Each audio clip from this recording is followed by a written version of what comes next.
So we are here in the WiT Studio with Kittisak Pattamasaevi, the CEO of Montara Hospitality Group. So Kit, I wanted to ask you, like the last time you spoke with us, you said that AI will make hospitality more human. Do you still believe that a few months down the road, and why? Yes, Arvindh, thank you so much for again making time to talk with me. Of course. I really believe so. I think that AI, for example, allow us to start our work at 80% rather than 0%. And because hospitality business, we lost substantial amount of our talent during COVID. And now, for example, in Phuket, with the surge of travelers coming back, we have to do much more to service more customers with much fewer people. And we also need to also innovate to do new things to stay competitive. And with AI's ability to help us start at 80% rather than 0%, we can make the innovation process, for example, much faster. And because of that speed, also engage even more of our people. I give you an example. This year, we're doing something that we've never done before.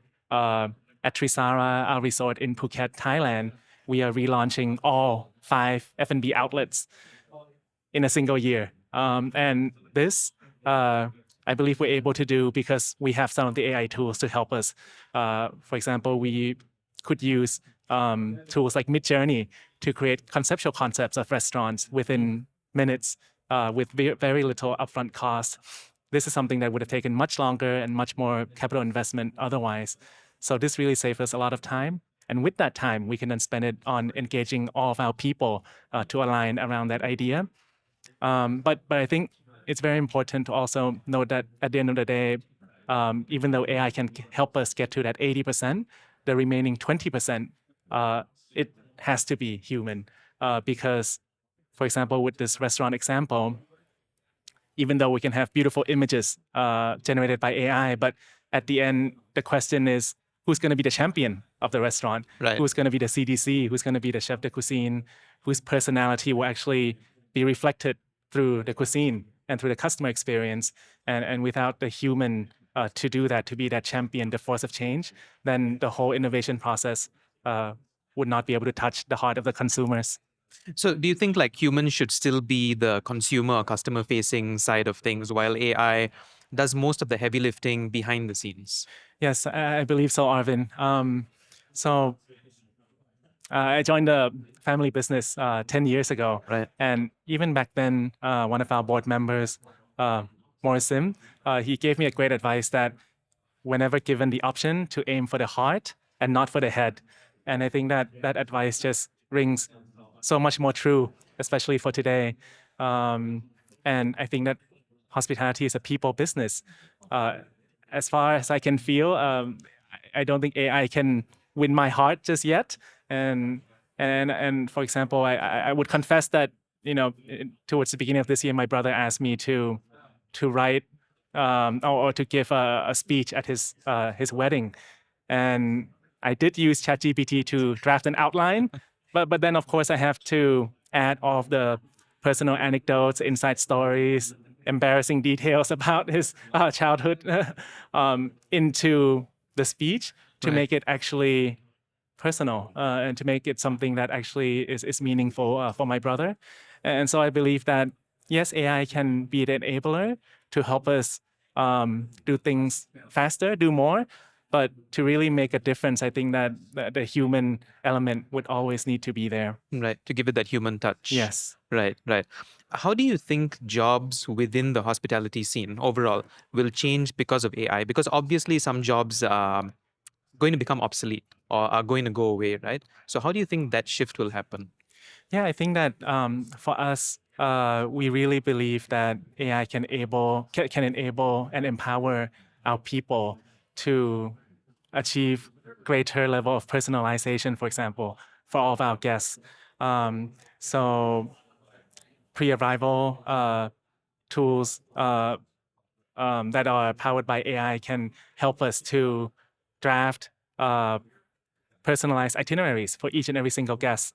And then, of course, our own staff would then be the final author of those itineraries and do the engagement with the guests. Mhm. So I think that it will be a tool to help our people to have more impact with Right. the work that they do, so that they're able to spend a bit less time on things that are more routine and a bit more time on things that really give them the chance to show they really care about the customer that we're serving. Right. Right. You know how we always talk about the years before 2020, like they were the golden years and they were special, like it's before the pandemic, right? Right. But what trends are you seeing in hospitality today that are so much better than they were 4 years ago? I think that one of the trend that we're really excited about is, and I believe WiT wrote an article about this as well, is the how hotel brands are developing branded ecosystems. And I think over the pandemic, we saw that this was something that hotels needed to do to survive. We saw things like hotel branded food delivery, hotel branded housekeeping service, even in some places. And for us at Trisara, we operate a resort together with residential villas of individual owners that we manage and rent out for.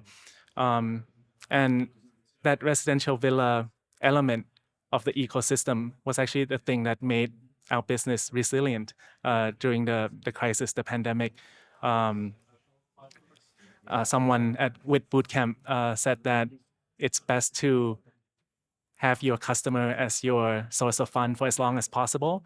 And Right. that's exactly what happened with us in terms of the villa owners at Trisara. They were so invested both financially, but also they really cared a lot for the staff that look after their residential villas. And so they supported us throughout the pandemic. So I believe that a more holistic ecosystem-based way of thinking about the brand can help brands become more resilient. And I think that it's also a way to help the brand have more impact going into the future. For example, our group's new project, the wellness community in Phuket called Trivananda. We're looking at it much more from the perspective of an ecosystem. The project would cover around 240 acre of land, Right. and it would have the wellness resort component in the ecosystem, also a wellness residential community as part of the ecosystem, and also a wetland nature reserve Right. as part of that ecosystem. And we believe that thinking of it in terms of ecosystem like this allow us to create a new regenerative way forward, in the sense that this wellness community, the health of the people who live there, will be tied to the health of the environment and also the quality and the knowledge of the people who work there. So it can create a regenerative, virtuous cycle Right. to help us grow the business in a more sustainable and also healthier way. Like a self-sustaining ecosystem. Exactly. Yes. Right. Yep. Right. Yeah. Interesting. Interesting. What are some of the biggest challenges being faced by hospitality at the moment? I think that there's so much tool out there. Right. I think it's going to come down to the training of our people to help them figure out how they can best leverage different tools to enable them to have more sincere relationship with the customers. Right. How do you fix something like that?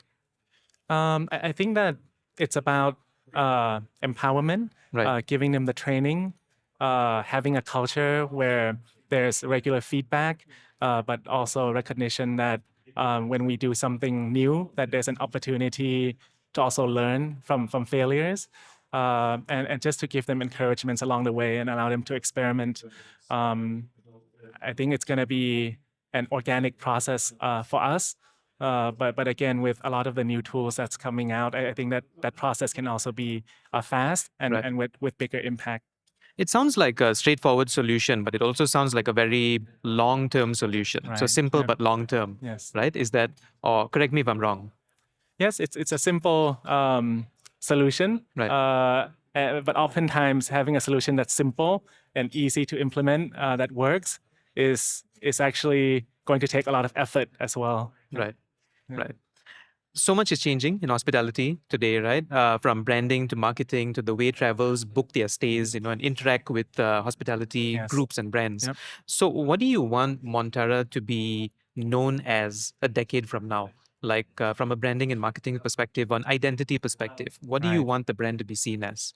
Um, we we believe that's something that really unites our people across our different properties and brand is a greater sense of purpose Right. in everything that we do. Um, we believe that hospitality is actually a platform that can be used to not just delight customers, but also inspire them to have some kind of positive change. And whether that's about conservation of the environment, to have beautiful, pristine nature at our resort like Trisara, or encouraging our customers to have better health, to feel empowered to take charge of their own health, like at our new development, Trivananda. Right. I think that there's a real opportunity for hospitality to have that greater sense of purpose, to attract the best talent that they can, and also to have a deeper relationship with the customers. So, Right. so I hope that that's what we can be known for. Deep relationships. Yes. Right. Yep. Right. What are some big ideas that you've always wanted to implement at Montara, but you weren't able to before? But maybe now, because of AI, because of new tech and all the resources that are out there, you're finally able to see, like, okay, this is how I can do this. Maybe not today, but next year or the year after or the next 5 years. Yes, I think that the customer loyalty and relationship is something that is always so important for hospitality business.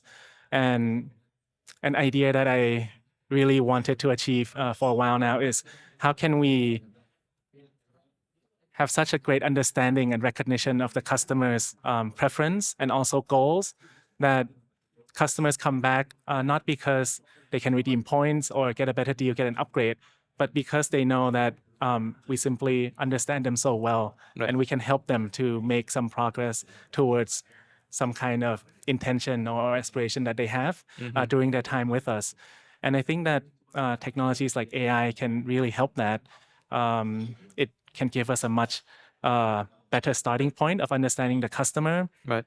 It can help us prototype the kind of experiences that we might want to introduce to customers at much greater detail and also much greater scale. So, for example, AI tools can help to draft this personalized itinerary for each and every single guest based on our best understanding of the customer's profile before they Right. arrive. And so I think that with AI now going forward, I think that this will be something that can be realized more quickly. This ability to really personalize the customer experience and to have it always be informed by our understanding of the customer. Right. Right. So my last question would be looking at 2024. Since we're almost at the end of 2023, right? What travel trends are you excited about? Are you looking forward to next year? Yeah, I am really, really interested in this new way forward that is more regenerative.